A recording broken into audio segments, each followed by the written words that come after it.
I'm Charlie Rymer, and this is the Charlie Rymer Golf Show, powered by PlayGolfMyrtleBeach.com.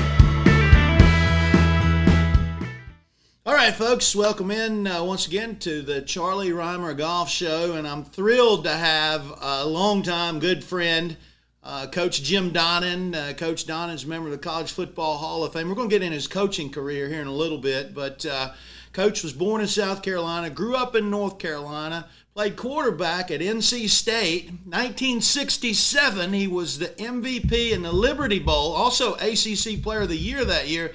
And, Coach, correct me if I'm wrong, but in 1967 in that Liberty Bowl in Memphis, didn't you beat Georgia as a quarterback for NC State? Did I read that right? Yeah, we had a lot of help there. It wasn't just me, but that was a big win for us. And that was kind of funny when I took this job here. Coach Dooley said, you know, we were taking exams when we had to play all that week. I said, Coach, we had to take them too. So, but it's kind of ironic that I got this job, and that was my last game was against Coach Dooley. Well, for the folks that don't know it, Coach Donnan, our friendship with you, you still live in Athens. You love Georgia, even though the separation there might not have been ideal, but you still love Georgia. I know you've been great for the school, and the school's been great for you, but I'm a big-time Georgia Tech man, and I'm not even real sure how we got to be such good friends, Coach.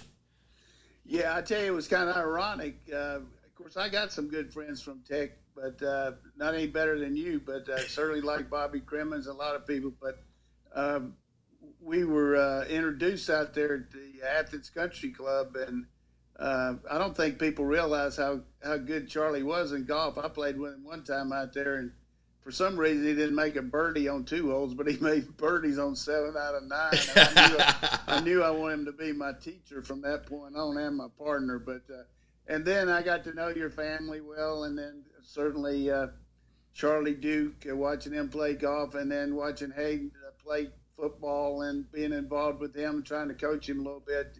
Just got an unbelievable family. Feel like it's my own, Charlie. I'm real proud of him. Well, I feel the same way about you, Coach, and your family, your grandson T. I've got a chance to watch him play a lot of golf. He got some speed. He's out at the University of Oklahoma. I know you're real proud of him. Didn't you say he made a 4.0 last semester? Yeah, he had a good semester out there. You know, he was started out a little slow the first year, but he did it pretty well the second semester. And then the whole year this year just really turned it around. So very proud of him. And my granddaughter's moved out there too in high school. She's playing volleyball, but really been a tough year for us without getting to see them like we used to. You know, we were kind of spoiled there for a long time, having our grandchildren around all the time.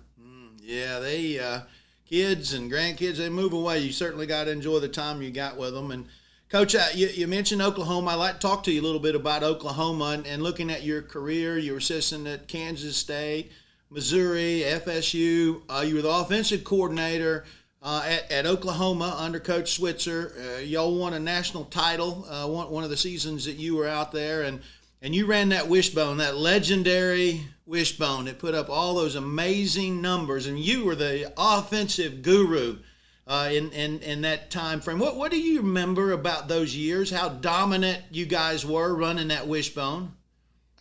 Well, you know, it's kind of ironic. I didn't know jack manure about the wishbone when I got there. I was hired because we had done a pretty good job throwing the ball at Missouri, and we had Troy Aikman, and had already been recruited there, and Keith Jackson, and Coach Switzer wanted to open it up a little bit. Then the fourth game, Coach Switzer and I had to make some changes because Troy broke his leg, and none of our other quarterbacks could run that system. So had to learn the wishbone there in about a week. And we had some great players, some really good defensive players like Bosworth and Casillas, and Ricky Dixon, all three in the College Football Hall of Fame. But our offense just really started to proliferate there with Spencer Tillman, who a lot of people know is a great broadcaster now, and Jamel Holloway, our quarterback, and we had some great offensive linemen, including one, Greg Johnson, who's my son-in-law now. He ended up marrying my daughter out there. So, but we had an unbelievable run. Charlie won, I think, 28 straight Big 8 games and played for the national championship 2 out of the first 3 years. We lost to Miami in the second game, but we beat Penn State the first year.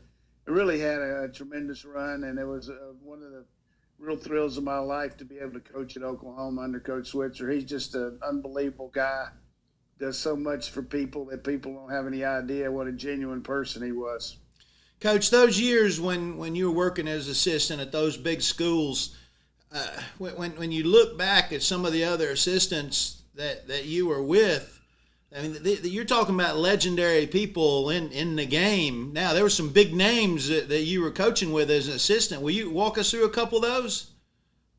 Well, the one that most people would relate to the quickest would be Bill Parcells, because there's no question about it. He's one of the best coaches ever, and was one of the best coaches I ever was around. A very cerebral guy, good thinker, good motivator, and also a great evaluator of talent. I think that's one thing that all coaches need to have in their repertoire is ability to decipher if a kid has met his potential, or can he be a long-range player. And he was always good about that, and he was always talking about what if and what he might do and if he were a head coach. And we talked a lot of things about that, and that was one of the best assistants I was for sure ever around. And then a lot more really good coaches over the years that just helped set up my background. But more than anything, the head coaches I worked for, Bill Dooley at North Carolina and Warren Powers at Missouri and Coach Switzer, they all helped me so much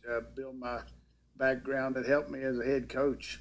When you look back on your career, those years as an assistant coach versus the years later on, 20 plus years as a head coach, were the years as assistant coach maybe a little more fun in some regards? I've never talked to you about that. I mean, do you maybe look at those years a little more fondly, maybe a little less pressure than when you were the head coach? Well, definitely less pressure, but, and you had a little more fun because you kind of got to distance yourself from the other coaches a little bit as a head coach because, you got it's just different, I mean, everybody's got to react and still be friends, but you got to be their boss too, which is hard to do. But yeah, we had a lot of good times. Assistant coaches had a lot of laughs and a lot of ups and downs and wins together. As you know, with all the victories you had in golf and some of the defeats, there's nothing like being around your fellow coaches and teammates and being involved in a big win, whether it's a Georgia Tech golf victory over somebody or Georgia, for me, victory over Florida, whatever it might be. Those locker rooms and that camaraderie that you build are the kind of friends that you really work hard to develop, but they're friends for you the rest of your life. Coach, you had a great run at Marshall. They were, I guess, I get confused what we call the lower divisions now. It was they were D2, but you won a national championship at Marshall. You had a great run. What do you recall, maybe your most fond memory from your time at Marshall?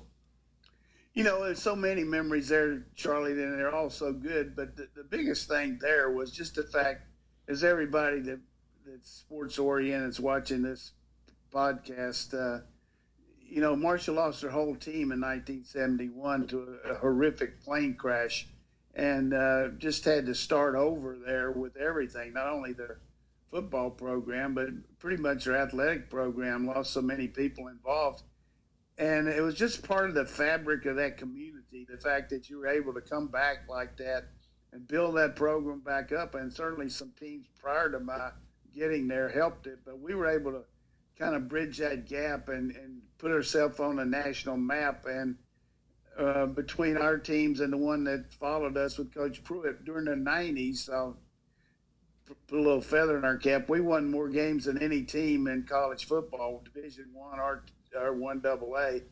certainly we played a few more because we had playoffs, but that's a pretty outstanding deal to say you won more games than anybody in the 90s.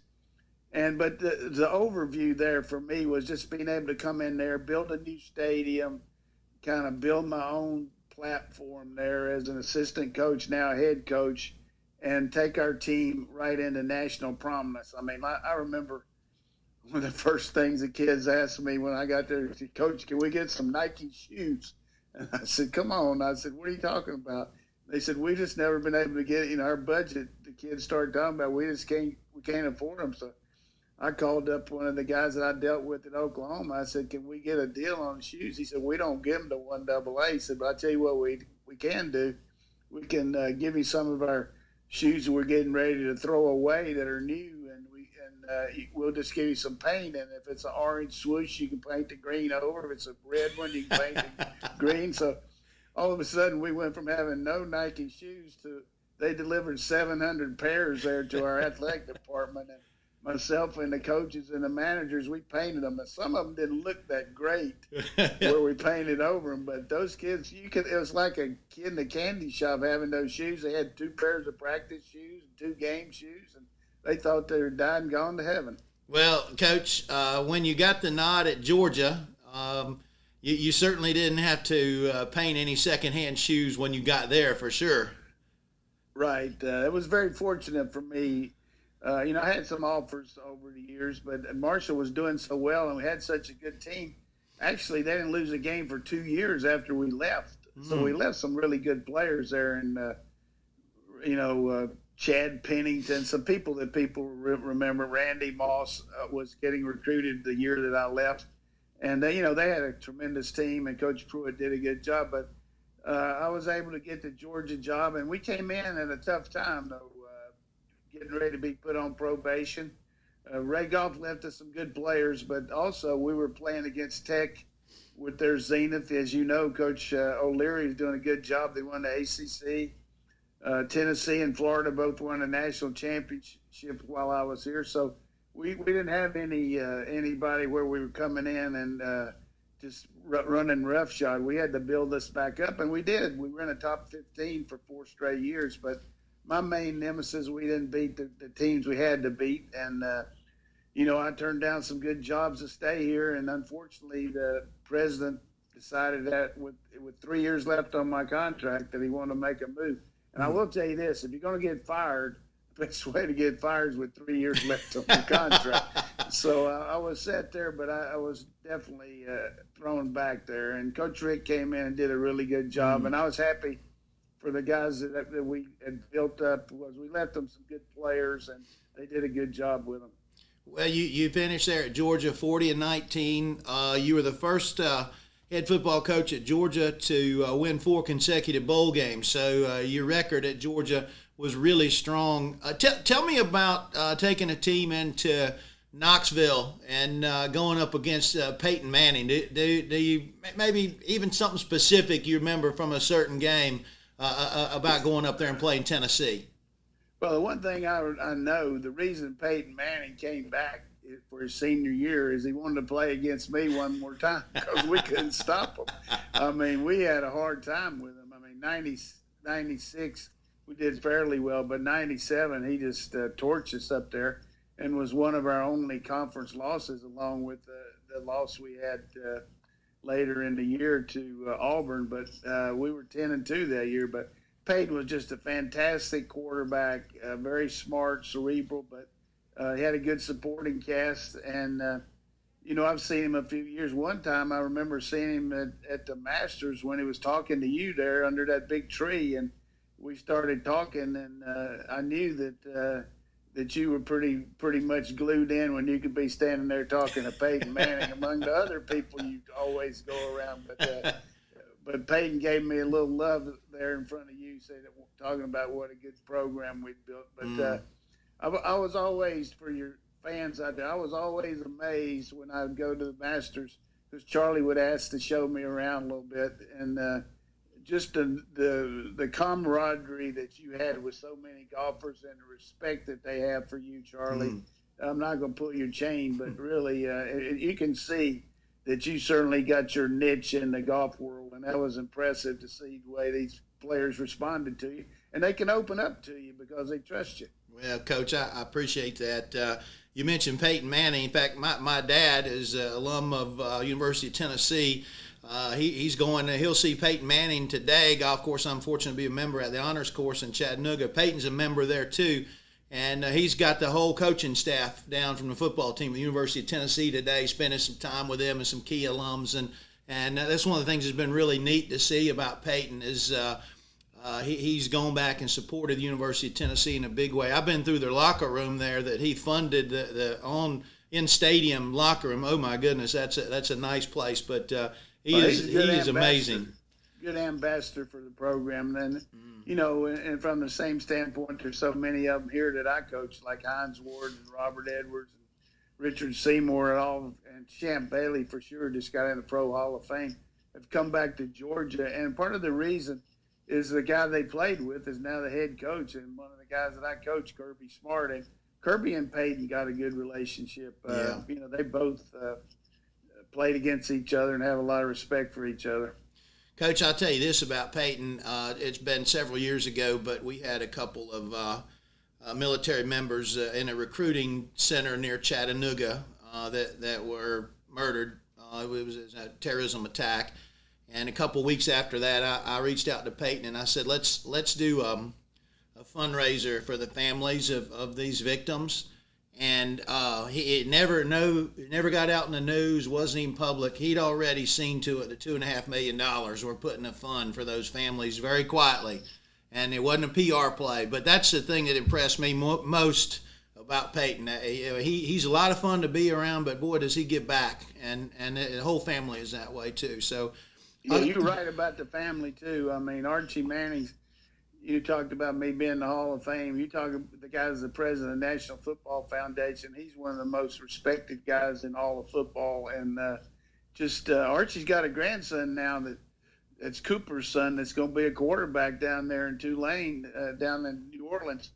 It could be a heck of another quarterback coming out of that Manning. Boy, a lot of pressure, but I'm sure he'll be up to it. Coach, speaking of respect, in 2009, you went into the College Football Hall of Fame, amazing facility there in Atlanta, and I've been to College Football Hall of Fame, really high tech, and I've seen your display there, really, really impressive.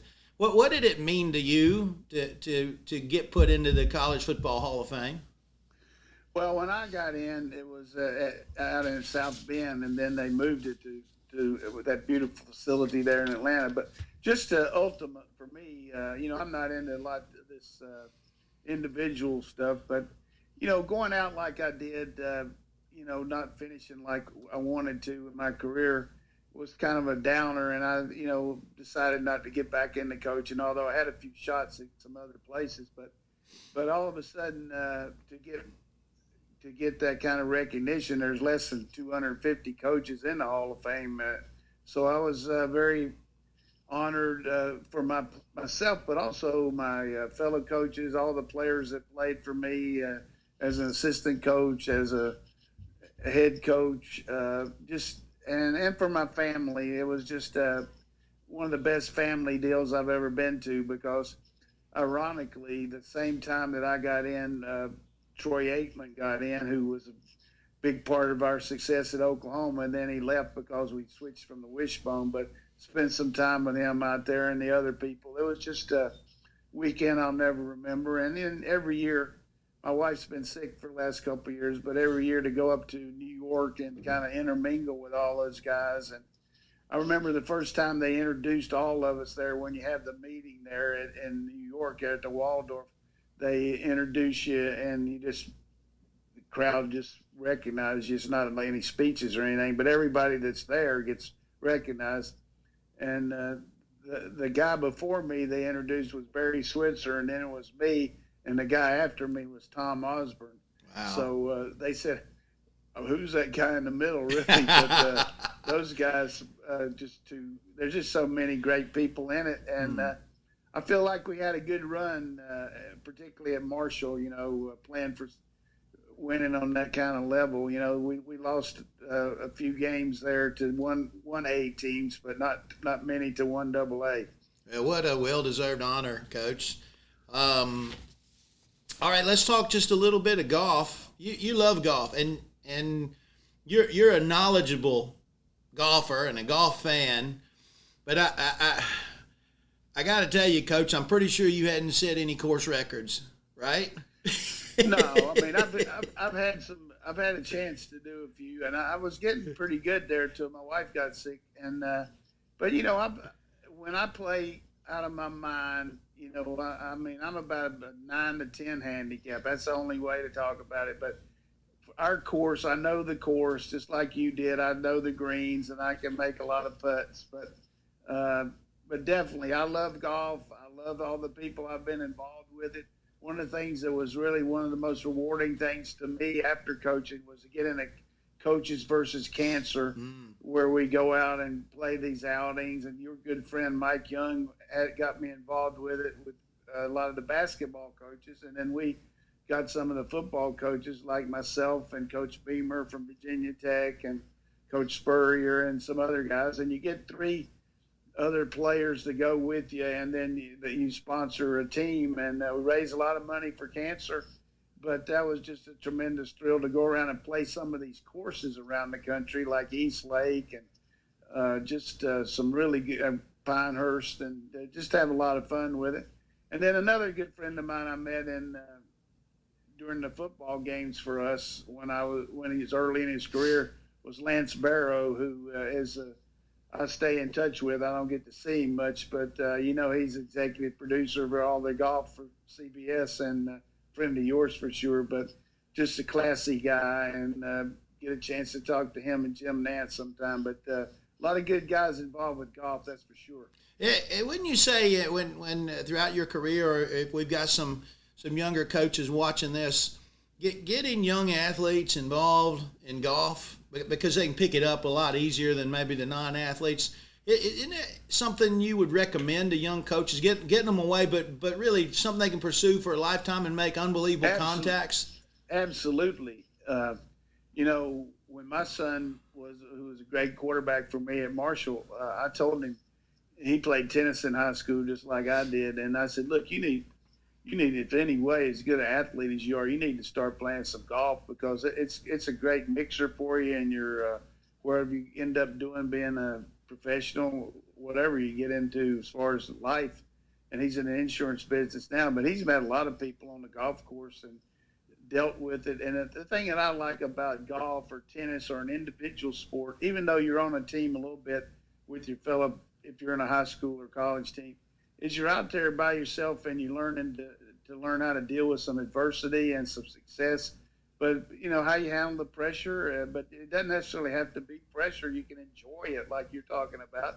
And it's something that everybody with the handicap system's got a chance. And it's just good to get out and move around and enjoy life. And golf's been a great fundraiser in a lot of ways for the programs I've been in to raise money. But it's also been, as you mentioned, to help the needy. And the PGA does so much with the charities that they're involved with around the people don't really understand how much these communities rely on these events when they come in there. And it's like the bowl games for football. Everybody says, well, there's too many bowls. All they got to do is take a team that's like 6-5 or 7-6 and take them to a bowl and see those kids and how they react and all the joy they have of being entertained by all the people in town, or taking them to a hospital to see the needy kids, or taking them to the boys and girls clubs. I mean, it's just an invaluable experience for these kids.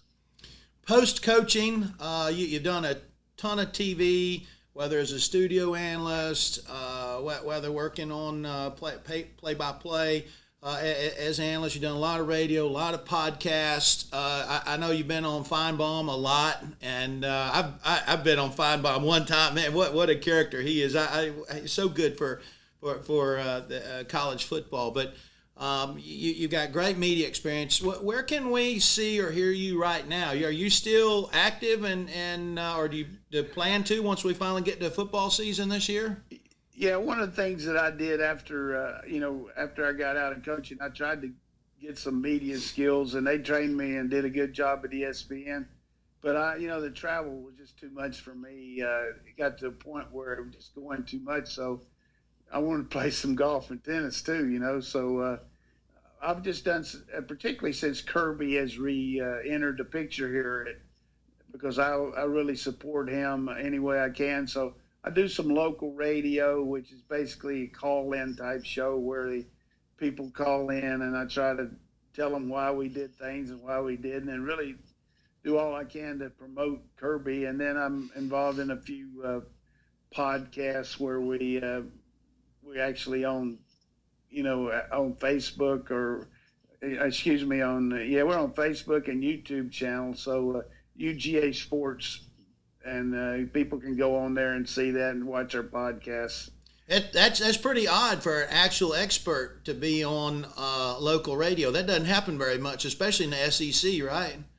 I don't know if I'm an expert, but I do know that I can tell whether football's blown up or stuffed compared to some of these guys. So, but there's so many good people in sports that have gotten into it, that are doing the analyst jobs. But I think the main thing that every person that's in radio or TV, which I would give you a lot of kudos, because watching you on the Golf Channel and everything, the whole point is the show is not about you.